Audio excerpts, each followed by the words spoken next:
pretty special, isn't it? The English countryside. It's even more impressive when you get that very occasional thing called sunshine, which I'm told does happen every now and then. But just walking in these lush rolling greens, I don't know, I find myself absolutely transported to another place. It feeds your soul and you just feel tranquility and peace. But not this piece of English countryside. Because just outside Winchester in the South Downs National Park, there is a farmland that this weekend is going to be having its soil tilled by a different kind of horsepower.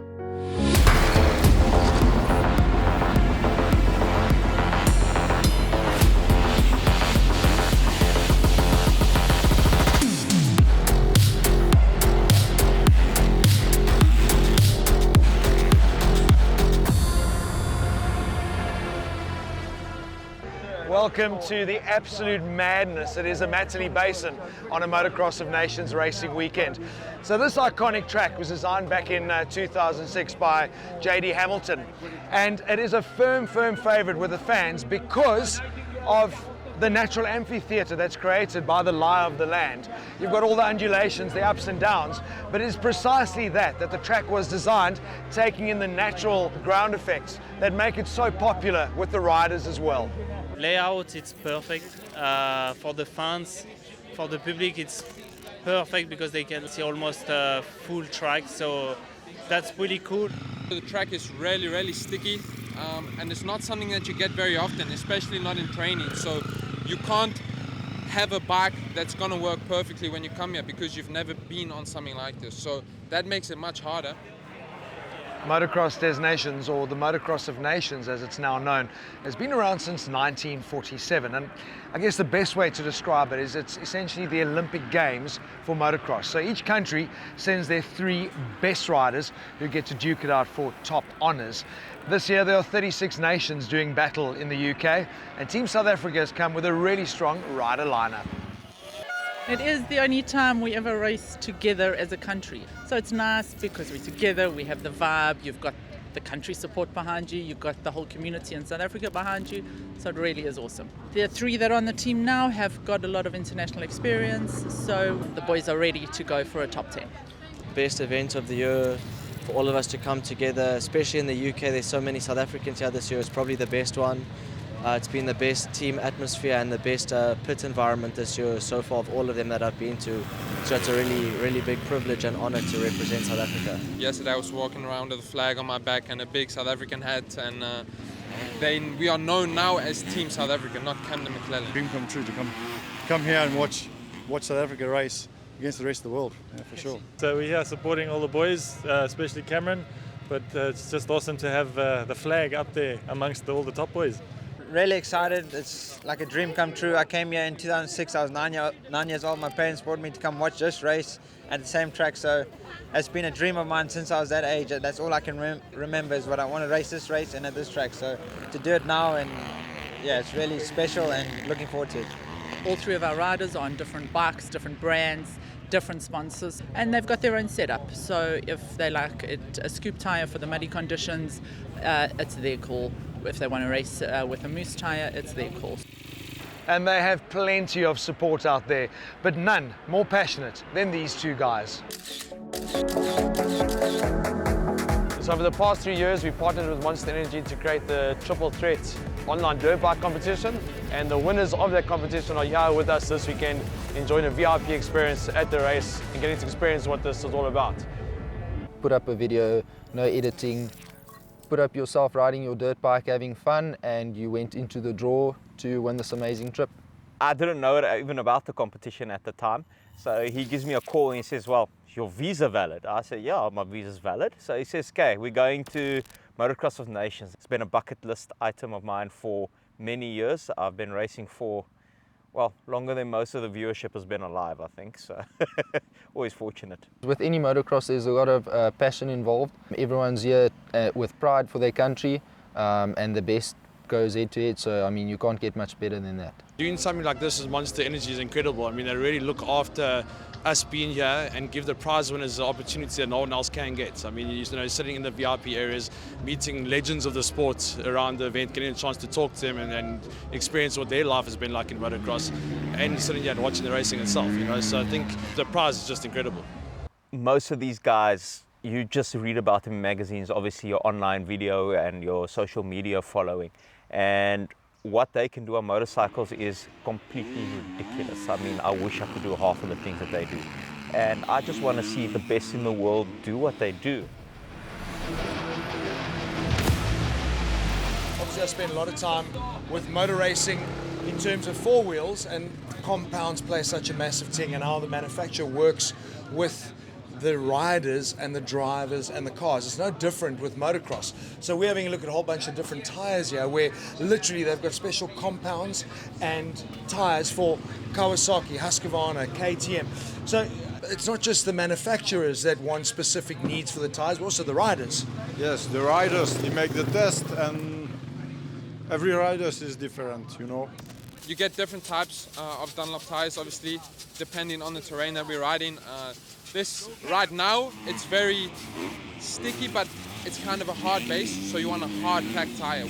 A tire that's not going to wear very fast. It's kind of more square knobblies where you have traction when you're leaning over.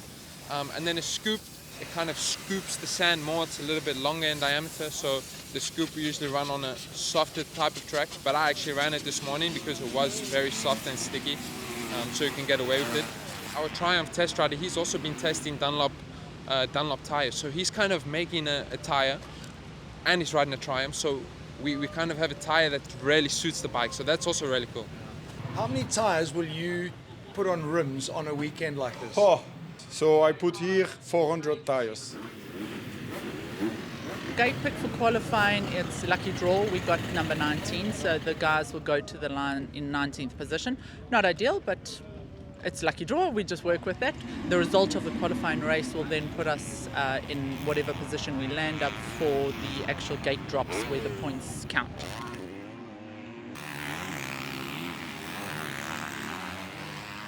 Cameron twisted his ankle coming around the first corner. Got halfway through the lap, just got it back comfortable again, and then twisted in one of the deep ruts.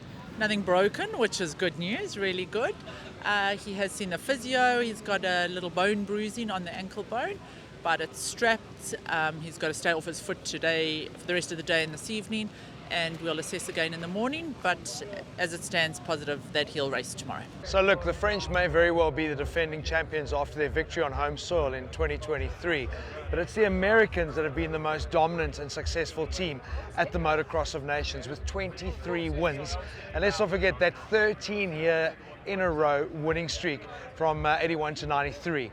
And I think it's probably had a lot to do with these two legends.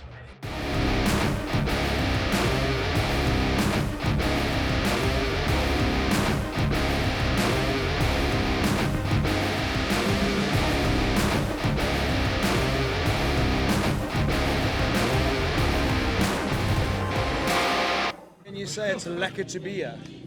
Lacquer to be here. Lacquer. You know, no, Eldon never said that to me. It's more of a Rattray thing. Listen, how cool is it to be able to come to an event and enjoy it for a change instead of feeling the pressure of performance? I mean, I love it. I mean, you know, I don't want to speak for RV, but there's so much pressure, you know, when we were racing to come to these events. It was hard to have fun, at least for me it was, and I'm assuming for him because we were expected to win. So to be able to come to something like this and take it all in, that's what it's all about. Yeah. We do a great job in the United States. I'm not taking that away from when we do host Motocross of Nations, but when you come over to the European side, the two-wheel motorsports fans, they're just insane.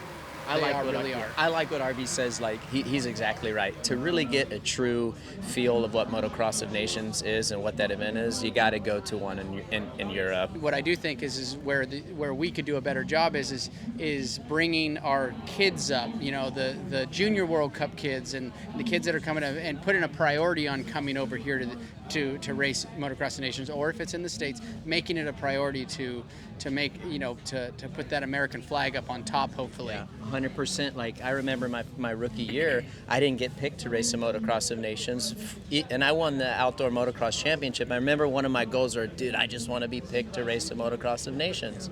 And they took Steve Lampson in my place, which he was the defending champ at the time, which was, I totally understood it. And quite frankly, I wouldn't have been ready for what this race is all about and everything that goes on it. I mean, it's completely different than what we're exposed to in the U.S. for like Parc Formé and just the whole process. So really, we're at a disadvantage from that standpoint, what you can do, how you can prep your gate, all that stuff. But at the end of the day, I like what Ryan, support what Ryan says, make the young kids coming up somehow understand just how important this race is, the prestigious of it, and it's the backbone of motorcycle racing and the history there as well. Furthermore, I will say, as far as Supercross, I think we all can agree we live in a different time, and Supercross is the pinnacle, and it's going to continue to be the pinnacle of series races and on dirt bikes, just because the attention span is a lot less now, and Supercross has that format. But it's cool to hear legends like yourself talk like that, because it's easy in hindsight looking back. Well, we're old, that's why. What do you miss about competing? What is that one thing? I mean, look, I think that's a tough question. And why I say it's a tough question is because I overachieved what I ever thought I was going to. So when I look back at my career, I look back and say, I can't believe I did what I actually did in a short span. It was only an eight year period that I actually raced, I think, from professional So looking back, sure, some of the free stuff, all the perks and things like that, that's all great. Sure, I could miss some of those things. But what I don't miss is the bigger question is just the pressure of showing up every single weekend. And what we have in the States is 17 rounds of Supercross, and then 2 weekends off, 11 outdoors, and then 2 weekends off, and 3 SMX rounds, and then Motocross of Nations. So it's a lot of racing, and now you have 3 different series. For us in the United States, we have 3 different series we have to show up ready for every single weekend, because there's 3 different championships. Well, you're talking to a guy, this guy has the highest win percentage of anyone in the sport. So, for him, you have to understand. People have to understand that when you go to the race, you're expected to win, and if you win, it's like, hey, dude, good job. Good job. That's it. It's not like you didn't overachieve because he set the bar so high that it's just kind of like, hey, good job, you did what you're supposed to do, and if you don't win, they're like, what happened? What's going to happen? Yeah, and I think that I definitely don't miss that pressure. Yeah. And one thing I do miss is I miss the daily grind and being accountable, holding myself accountable. I miss the routine, and of course I miss the fans. Yeah. Absolutely. But outside of that, I don't think I miss the racing. I think now being older, I'm 36 years old, I can look back and say that racing was easy now compared to real life, meaning I have twin boys, living that life and that daily grind without the repetition, the schedule. I don't have a schedule, so that's also kind of hard to just fit those puzzle pieces all together on what we're going to do with our time. And it was to be a really busy weekend for Ricky as he unveiled Triumph's very first 450 motocross bike. And a really proud moment for the GOAT too, as he's been fully hands-on in the design and the development of the bike for Triumph.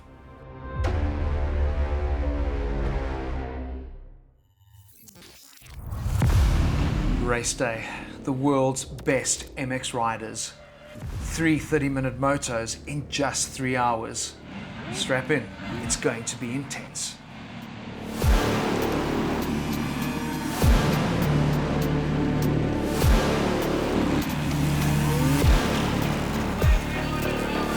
Now, the Motocross of Nations always sees 2 classes on track in any given race. And in Moto 1, it was the MXGP and MX2 classes that would be doing battle in an all-star lineup of the 450 and 250 big hitters. Tim Geiser, with a point to prove, was absolutely on fire, beating a resurgent Elie Tomac, and a painfully roosted Romain Febvre holding on for third. For Team SA, Camden had a really great showing on his 250, finishing in 16th, while Cameron rode through the pain to finish down in 37th. Ankles alright, didn't have a good first moto, had a decent start, was following Cam for a few laps and then lost a toe on him and lost my rhythm. Wasn't a good moto, gonna go back and reset now and get ready for the last moto of the day. But I actually don't know what I've just witnessed. I mean, we've been to a couple of really cool motorsport events. That was on a flippin' different level. But I think the guys that probably enjoyed it the most are guys that know the sport so well, are very lucky prize winners that the smiles are there, but that was on a different level. That was insane to witness. I just can't believe what I just saw. It's a dream come true seeing this and watching them on TV all these years and seeing it in real life. TV does not do it any justice at all. Quick turnaround for Camden. He did really, really well on the 250 in that race. And physically, mentally, how do you get yourself fired up for another race? Well, I think he had quite a good race actually. I think especially towards the end he was quite strong. I think he's in good shape at the moment. So I think you can take it as a positive because he's already warmed up, he's already in the rhythm and stuff, and just go from there. It's definitely not easy, but I think it's, I like it, you know, I'm in good physical condition. It's the same for everyone, it's tough for everyone, so it's a bit of a mental game as well, but it's not easy. Goggles were an issue in the first heat. A lot of guys pulling in for goggle changes, throwing goggles off and so on. And with the soil properties, it's very stony. So the roost really, really hurts us. I think positioning early on is good. And I think we stand a very good chance of getting good position today. A bit used to this weather, so hopefully I can have a good goggle prep because goggles are going to be key now at the moment. So yeah, looking forward to it and going to have some fun. I don't think I've ever been to a motorsports event where everyone's been dancing, the marshals, the crowd singing to Sweet Caroline. This is the vibe that you come to motocross for. Unbelievable. Wow. Race 2 on its way. Now the quick turnaround between motors for the MX2 class really bit hard for Camden, who crashed out of the race on lap 7, leaving Tristan to fly the lonely SA flag with a solid 24th place finish. But up front, it was the Jet Lawrence show. The 450 Supercross champion had switched to the open class, which proved to be a really good strategy call by Team Australia.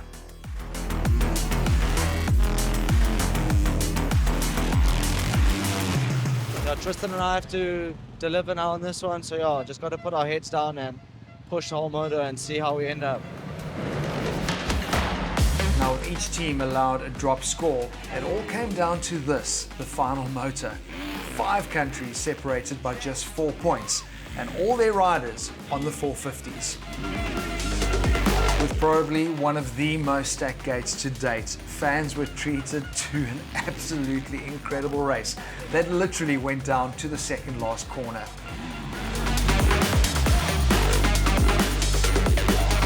Some guys may have made it a double for the day, but it was Team Australia, runners-up in 23, who went one better, taking their first Motocross of Nations win.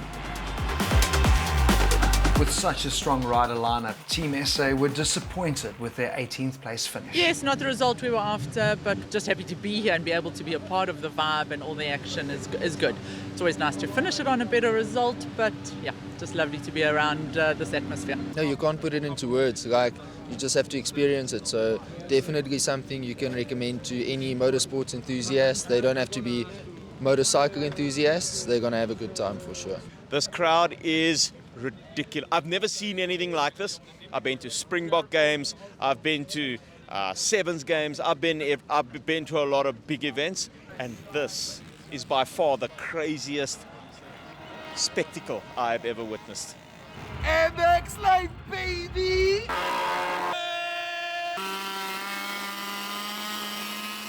I think I've changed from a car guy to a two-wheel fanboy, and that's not a bad thing, because I've got to do MotoGP, I've got to do Isle of Man twice, and now obviously Motocross of Nations, and my love and respect and appreciation for what the riders can do, their natural ability is one thing.